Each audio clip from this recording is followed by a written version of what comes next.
Friends அனைவருக்கும் வணக்கம். நான் பிரகாஷ் பேசுகிறேன். இந்த வீடியோவில் நான் எதை பற்றி சொல்ல போகிறேன்னா, இறக்குமதி தொழில். நிறைய பேர் இம்போர்ட் பிஸ்னஸ் பண்ணணும் அப்படின்னு சொல்லி திங்க் பண்ணுறாங்க. ஆனால் அதில் இருக்கிற ஒரு முக்கியமான விஷயத்தை அவங்க அண்டர்ஸ்டாண்ட் பண்ணிக்க முடியல. அது என்ன அப்படின்னா, நிறைய காமர்ஸ் பிஸ்னஸ் பண்ணணும்னு நினைக்கிறவங்க, அதாவது அமேசான் மூலமாக சேல்ஸ் பண்ணணும்னு நினைக்கிறாங்க, மீஷோ மூலமாக சேல்ஸ் பண்ணணும்னு நினைக்கிறாங்க, இல்லைன்னா அவங்களுடைய ஓன் காமர்ஸ் வெப்சைட் மூலமாக சேல்ஸ் பண்ணி லாபம் சம்பாதிக்கணும், பிஸ்னஸ் பண்ணணும் அப்படின்னு நினைக்கிறாங்க. இதுக்காக சைனாவில் இருந்து ப்ராடக்ட்ஸை இம்போர்ட் பண்ணி இங்கே எடுத்துகிட்டு வந்து நம்ம அமேசான் மூலமாக சேல்ஸ் பண்ணலாம், காமர்ஸ் பிளாட்ஃபார்ம் மூலமாக சேல்ஸ் பண்ணலான்னு நினைக்கிறாங்க. இந்த மாதிரி சின்ன சின்ன இம்போர்ட்டர்ஸ் சின்ன சின்ன லெவலில் கொஞ்சோண்டு குவான்டிட்டி மட்டும் இம்போர்ட் பண்ணி அதை நம்ம இங்கே ப்ராஃபிட் பண்ணணும் அப்படின்னு நினைக்கிறாங்க. ஆனால் ரியாலிட்டி என்னன்னு தெரியுமா? சின்ன சின்ன குவான்டிட்டி எல்லாம் சைனா மாதிரி கண்ட்ரியில் இருந்தாலும் சரி, இல்லை வேறு எந்த கண்ட்ரியிலனாலும் சரி, அங்கேருந்து நீங்கள் இம்போர்ட் பண்ணுறீங்கன்னா அங்கே இருக்கிற அந்த ப்ராடக்டோடைய ப்ரைஸு கம்மியாக தான் தெரியும். ஆனால் நீங்கள் கொஞ்சோண்டு குவான்டிட்டியை நீங்கள் இங்கே எடுத்துகிட்டு வரணும்னு நினைக்கும் போது அந்த ஷிப்பிங் காஸ்ட்டு அது அதிகமாக தான் இருக்கும். அதுக்கப்புறம் இங்கே வந்ததுக்கப்புறமா கஸ்டம்ஸ் டியூட்டி பே பண்ணணும். கஸ்டம்ஸ் டியூட்டி பே பண்ணதுக்கப்புறமா அதுக்கு அடுத்தது உங்களுக்கு அந்த டேக்ஸ் பே பண்ண வேண்டியதாக இருக்கும். அண்ட் தென் நீங்கள் அந்த இன்லேண்ட் டிரான்ஸ்போர்ட்டேஷன் பண்ணி இங்கே உங்கள் கைக்கு கிடைக்கும்.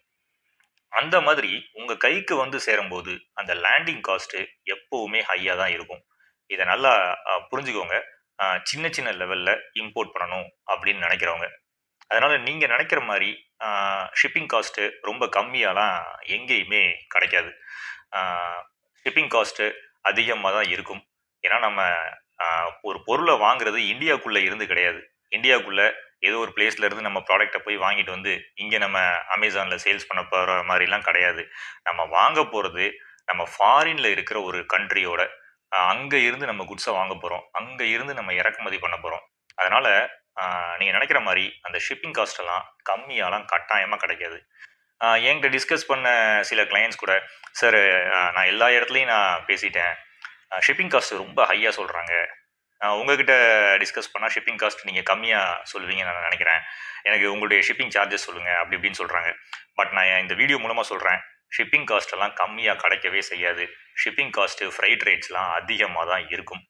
அதுவும் கொஞ்சோண்டு குவான்டிட்டி இம்போர்ட் பண்ண நினைக்கிறவங்க அந்த ஒரு லேண்டிங் காஸ்ட்டை கால்குலேட் பண்ணும்போது அந்த ப்ராடக்டோடைய காஸ்ட்டு அதிகமாக தான் வரும். நிறைய பேர் என்ன பண்ணுறாங்க அப்படின்னா, அந்த ப்ராடக்டை இந்தியாவிலையுமே அவைலபிளாக இருக்குது, அதோடைய ப்ரைஸை கம்பேர் பண்ணி பார்க்கும்போது மோராரில் சேமாக தான் வருது. அப்படி இல்லை அப்படின்னா இந்தியாவில் ப்ரைஸ் கம்மியாக கூட கிடைக்குது, எதுக்காண்டி நான் ஃபாரின்லேருந்து இம்போர்ட் பண்ணணும், ஏன் சைனாலேருந்துலாம் இம்போர்ட் பண்ணணும் அப்படின்னு நிறைய பேர் கேட்குறாங்க. உண்மை என்ன அப்படின்னா, இந்த மாதிரி கொஞ்சோண்டு குவான்டிட்டிலாம் இம்போர்ட் பண்ணி காமர்ஸ் பிஸ்னஸ்க்கெலாம் நம்ம சேல்ஸ் பண்ணுறது அப்படின்றது அவ்வளோ ஈஸி கிடையாது. அதுவும் நீங்கள் நினைக்கிற அந்த ப்ரைஸில் கிடைக்காது. இதை ஃபஸ்ட்டு அண்டர்ஸ்டாண்ட் பண்ணிக்கோங்க.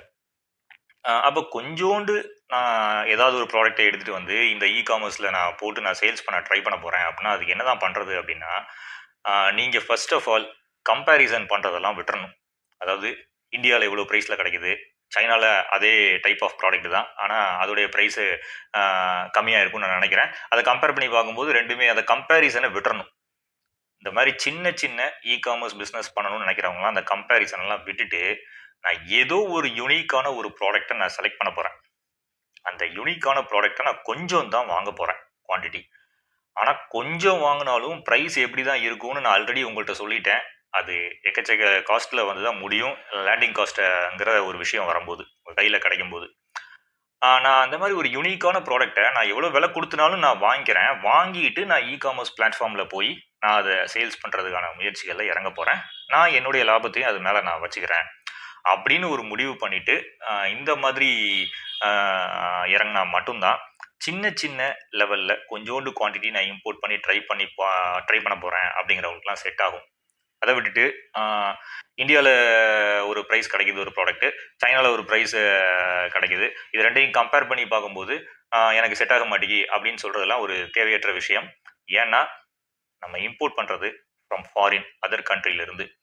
ஸோ இந்த கம்பேரிசன்லாம் விட்டுட்டு கம்பேரே பண்ணாமல் யுனிக்கான ஒரு ப்ராடக்ட், இந்திய மக்களுக்கு தேவைப்படுற ஒரு ப்ராடக்ட், குவாலிட்டியான ஒரு ப்ராடக்ட், ஒருவேளை சைனால கிடைச்சாலும் சரி, இல்ல வேற கண்ட்ரீஸ்ல கிடைச்சாலும் சரி, அந்த ப்ராடக்ட்ட நான் இங்க எடுத்துட்டு வந்து நான் சேல்ஸ் பண்ண போறேன். நான் ட்ரை பண்ண போறேன். கம்பேரிசன்லாம் நான் பண்ணவே இல்ல. அப்படின்னு நினைக்கிறவங்களுக்கெல்லாம் இதுதான் இந்த பிசினஸ் இம்போர்ட்லாம் செட் ஆகும். அது போக இம்போர்ட் பிசினஸ்லாம் எல்லாராலையும் பண்ணிட முடியாது. கட்டாயமா ஃபினான்ஷியலி ஸ்ட்ராங்கா இருக்கணும். இத நான் என்னுடைய பல வீடியோக்கள்ல நான் சொல்லியிருக்கிறேன். இது இறக்குமதியா இருக்கட்டும், இல்ல ஏற்றுமதி தொழிலா இருக்கட்டும், அதுல ரிஸ்க் அதிகமாவே இருக்க தான் செய்யுது. அப்போ இந்த மாரி ரிஸ்கியான பிசினஸ்ல இறங்கக்கூடியவங்க எப்படி இருக்கணும் அப்படின்னா, ஃபினான்ஷியலி ஸ்ட்ராங்கா இருக்கக்கூடிய நபர்கள் தான் இந்த மாரி பிசினஸ்லலாம் இறங்கி ட்ரை பண்ணலாம். என்னுடைய அடுத்த வீடியோல நான் வேற ஒரு நல்ல பதிவோட உங்கள வந்து சந்திக்கிறேன். அதுவரைக்கும் உங்களிடமிருந்து விடைபெறுவது பிரகாஷ். நன்றி. வணக்கம்.